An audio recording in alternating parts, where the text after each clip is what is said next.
Hey guys, masayang buhay para sa ating lahat. Ngayon ay mag-harvest nga pala ako ng malunggay.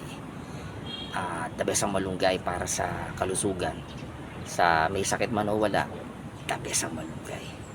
Bali, mag-harvest nga pala ako ng malunggay. Papakita ko sa inyo kung paano mag-harvest. Pero papakita ko muna sa inyo yung farm natin dito sa dito sa farm. Ayan. Ito yung bayabas natin. Bayabas.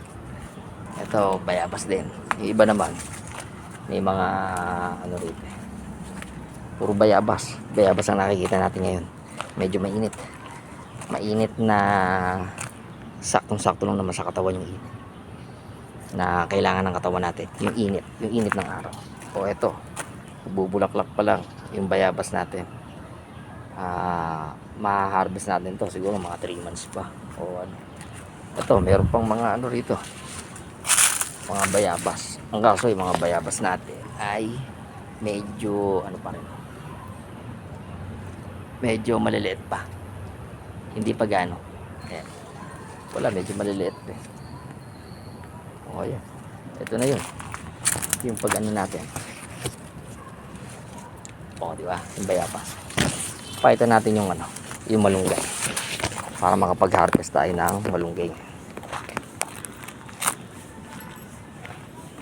Mag-harvest tayo ngayon ng malunggay. Malapit na tayo.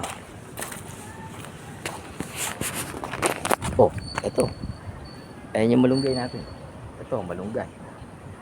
Oh, malunggay. Kasi ito, yung kabila, malunggay din. Yan. Yung pinaka nandun, malunggay din. Bali ngayon mag-harvest tayo ng malunggay para ilalaga ko yung malunggay, tapos iinumin ko yung sabaw, pati kainin ko na rin yung yung pinaka gulay.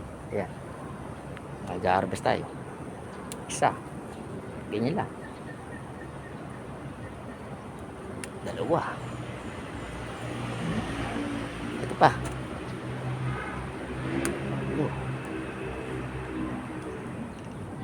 apa opa, nasa na 5. Ayan lang, pipitas lang kayo. Ayan, nakapag-harvest na tayo ng malunggay. Ayan, healthy to, healthy sa katawan ng tao. Bango, fresh na fresh ang amoy ng malunggay. O, di ba? Daming benefits nito sa katawan natin guys, kaya huwag kayong magpapawala nito. Ito yung tinatawag na moringa capsule, sa moringa sa malunggay. Ayan, the best to sa mga breastfeeding mom, the best to. Paano guys, maraming salamat sa panonood. Ayan, ito yung hinarvest natin na malunggay. Paano, thank you and God bless sa ating lahat. Maraming salamat Panginoon. O Lord Jesus, amen.